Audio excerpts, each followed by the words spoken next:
Evaluasi beberapa argumen.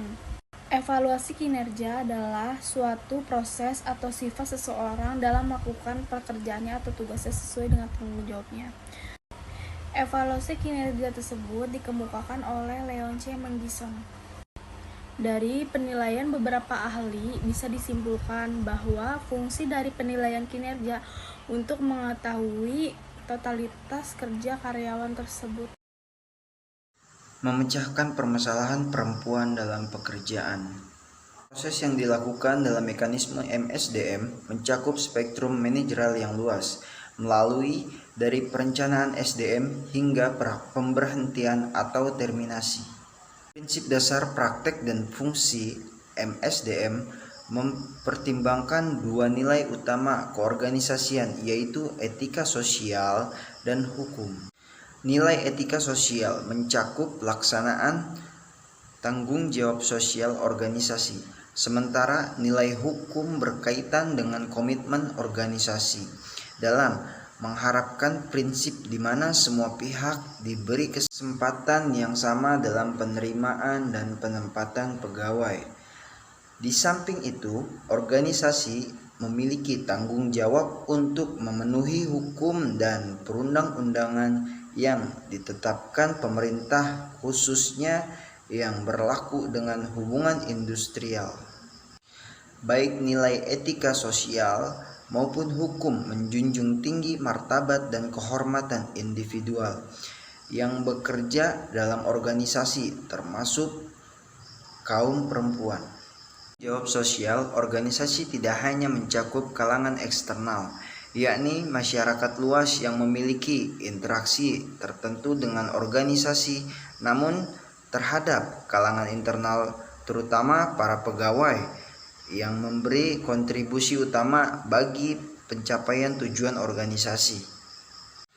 Tanggung jawab organisasi untuk pegawai diantaranya adalah memberikan gaji secara adil, membuka akses pelatihan dan pengembangan untuk peningkatan kemampuan, pengetahuan, dan keterampilan dalam menjunjung pelaksanaan pekerjaan serta memfasilitasi pencapaian kesejahteraan individual secara konsisten melalui pengembangan karir.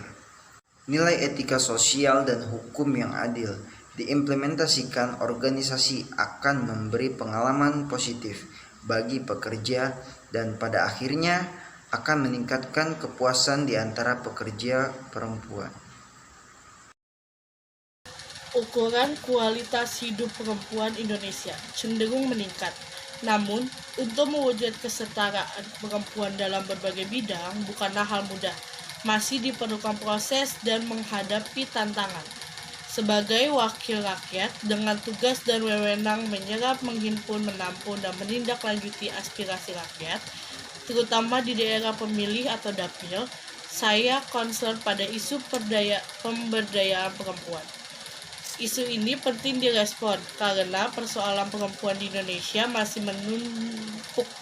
Misalnya, diskriminasi terhadap perempuan, kekerasan dalam rumah tangga, kekerasan seksual, kesenjangan upah, ataupun pemberdayaan pelaku UMKM perempuan. Kondisi ini menuntut kontribusi banyak pihak agar perempuan tangguh di keluarga dan kehidupan sosial. Bukan hanya figur di dapur, kasur, dan sumur. Peluang pemberdayaan perempuan dalam jurnal pengkajian masalah sosial keragaman nomor 17 yang berjudul Pemberdayaan Perempuan oleh Lajnah Wanita Zakia 2010 menjelaskan bahwa pemberdayaan perempuan merupakan transformasi hubungan kekuasaan antara laki-laki dan perempuan pada 4 level yang berbeda, yakni keluarga, masyarakat, pasar, dan negara. Posisi perempuan akan membaik hanya ketika perempuan dapat mandiri dan memiliki akses terhadap keputusan-keputusan yang berkaitan dengan kehidupannya. Pemberdayaan perempuan menjadi langkah penting dalam mendongkrak peran perempuan agar mampu berkarya, mandiri, dan memiliki posisi tawar. Oleh karena itu, keterlibatan perempuan dalam berbagai bidang kehidupan memiliki fungsi antara lain. 1. Mencapai kesetaraan akses dalam segala bidang. Era global sekarang ini, Suatu negara dikategorikan sebagai negara maju jika peduli dan memberikan akses luar terhadap pemberdayaan perempuan guna mencapai kesetaraan dan keadilan gender. Peluang-peluang pemberdayaan perempuan di semua sektor kehidupan harus terus ditaati dan diperbaiki. Pertama, pemberdayaan perempuan di masyarakat suatu nyata terlihat di bidang pendidikan, sosial ekonomi, hukum, politik, dan lain-lain. Berbagai profesi seperti guru, dokter, pengusaha, pengacara, peneliti, politis, dan sebagainya telah banyak diperankan perempuan. Kedua, dalam kehidupan ekonomi, konsep patriarki terkadang masih mengerdilkan peran perempuan. Banyak pekerjaan perempuan dalam sektor informal masih dianggap tidak bernilai ekonomi dan bernilai ekonomi rendah karena masih dianggap sebagai pencari nafkah tambahan bukan utama. Namun, di sisi lain, kita tahu bahwa kehidupan ekonomi hampir tidak mungkin berkembang tanpa keterlibatan perempuan sebagai salah satu aktor utamanya. Dalam alur perekonomian suatu negara, perempuan sangat berperan dalam menumbuhkan kehidupan ekonomi dalam keluarga. Saat roda ekonomi keluarga telah berjalan, dengan sendirinya akan mendorong perekonomian masyarakat dan negara. Ketiga, dalam kehidupan bernegara, tentu kita tahu adanya kutipan bahwa perempuan ialah tiang negara. Suatu negara akan kukuh jika tiangnya juga kukuh. Sebaliknya, jika perempuan terbelakang dan tertindas, suatu negara juga akan mengalami kemunduran. Saat ini, meski belum mencapai tingkat representatif yang memadai jika sudah menyaksikan perempuan Indonesia tampil sebagai anggota legislatif, menteri, kepala daerah, bahkan presiden. Peran perempuan sejatinya tidak akan membangun diri dan keluarganya, tapi juga membangun masyarakat dan negara. Negara yang kuat jika ada perempuan kuat di dalamnya. Oleh karena itu, tak ada kata lain perempuan harus diberi peluang seluas-luasnya untuk terlibat dalam pembangunan masyarakat, ekonomi, dan negara. Perempuan berdaya lahirlah sejahtera tujuan pemberdayaan perempuan. Sejatinya, ialah membangun kesadaran perempuan agar terwujud kesetaraan yang akhirnya ia mampu mengembangkan potensi diri, mampu mandiri dan berpartisipasi dalam membangun dan akhirnya lahirlah kesejahteraan. Dalam buku Pemberdayaan Masyarakat dan Jaringan Pengaman Sosial, Gunawan Sumodiningrat tahun 1999 menyatakan bahwa tujuan pemberdayaan perempuan ada 3, yaitu pertama, membangun eksistensi perempuan. Perempuan harus menyadari bahwa ia memiliki hak yang sama dengan laki-laki. Perempuan memiliki kesempatan yang sama untuk mengembangkan diri. Kedua, perempuan berhak menentukan pilihan. Perempuan mempunyai kemampuan dan keberdayaan untuk menentukan apa yang menjadi pilihan hidup melalui proses dialog. Ketiga, perempuan memiliki kesadaran dalam dirinya, bahkan ada kesetaraan dan kedudukan yang sama dengan laki-laki di sektor publik ataupun domestik.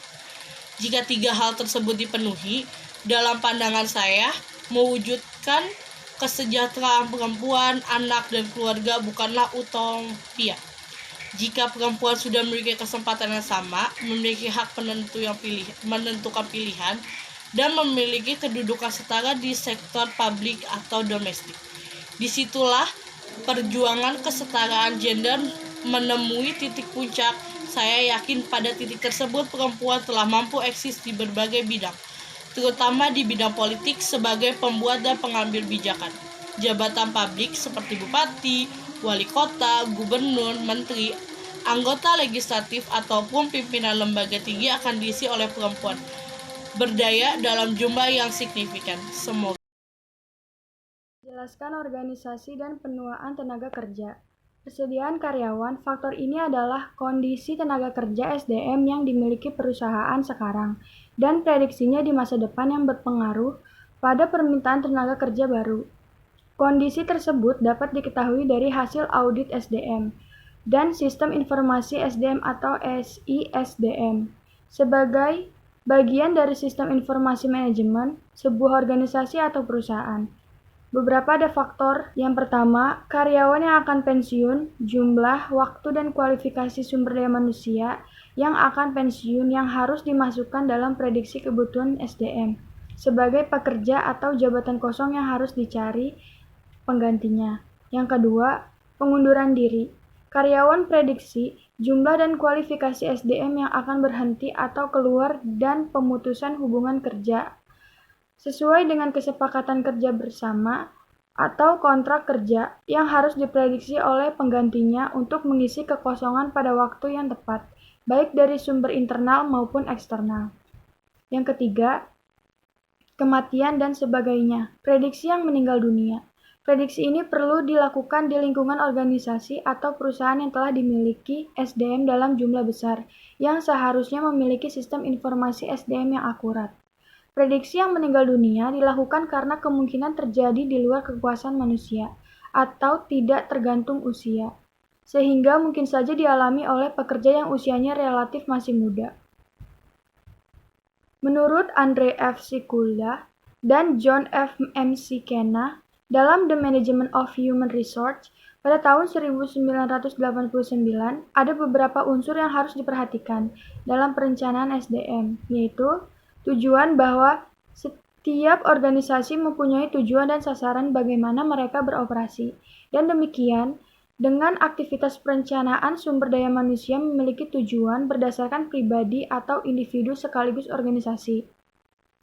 Tujuan ini harus memuat sumber daya yang representatif untuk kepentingan jangka panjang organisasi. Disabilitas dalam Undang-Undang Nomor 13 Tahun 2003 tentang Ketenagakerjaan, yaitu dalam penjelasan pasal 5 dan secara tegas dalam pasal 28. Pasal 28 Undang-Undang Ketenagakerjaan menyatakan pengusaha harus mempekerjakan sekurang-kurangnya 1 orang penyandang cacat yang memenuhi persyaratan jabatan dan kualifikasi pekerjaan pada perusahaannya untuk setiap 100 orang pekerja pada perusahaannya. Individu penyandang cacat terus mengalami diskriminasi. Mereka kadang-kadang diberikan perlakuan preferensial di tempat kerja. Ketika status penyandang cacat secara acak dimanipulasi di antara hipotetikal, individu penyandang cacat dinilai memiliki kualitas kepribadian superior seperti dependabilitas dan potensi. Agama tidak hanya orang-orang religius dan non-religius yang mempertanyakan sistem kepercayaan satu sama lain. Seringkali orang-orang dengan kepercayaan yang berbeda berkonflik. Kepercayaan dapat menjadi suatu isu pekerjaan saat kepercayaan agama melarang atau mendorong perilaku tertentu. Keragaman mencakup penerimaan dan penghormatan, pengakuan dan penilaian terhadap perbedaan individu. Keanekaragaman didefinisikan sebagai perbedaan antara orang-orang, orientasi seksual, status sosial ekonomi, usia, kemampuan fisik, keyakinan agama, keyakinan politik, atau ideologi lainnya. Multikulturalisme mengacu pada keberadaan segmen yang berbeda secara bahasa, budaya, dan etnis dalam sebuah organisasi. Manajemen keanekaragaman harus dipahami sebagai konsep yang terletak secara historis. Manajemen keanekaragaman sebagai sebuah konsep muncul dan memperoleh momentum di Amerika Serikat pada pertengahan 1980-an. Pada saat Presiden Ronald Reagan mengancam akan membongkar undang-undang kesetaraan dan tindakan afirmatif di Amerika Serikat pada 1980-an. Para profesional kesetaraan dan tindakan afirmatif yang dipekerjakan oleh perusahaan Amerika Serikat bersama dengan konsultan kesetaraan terlibat dalam menetapkan argumen bahwa tenaga kerja yang beragam harus dilihat dengan keunggulan kompetitif bukan hanya sebagai kendala hukum.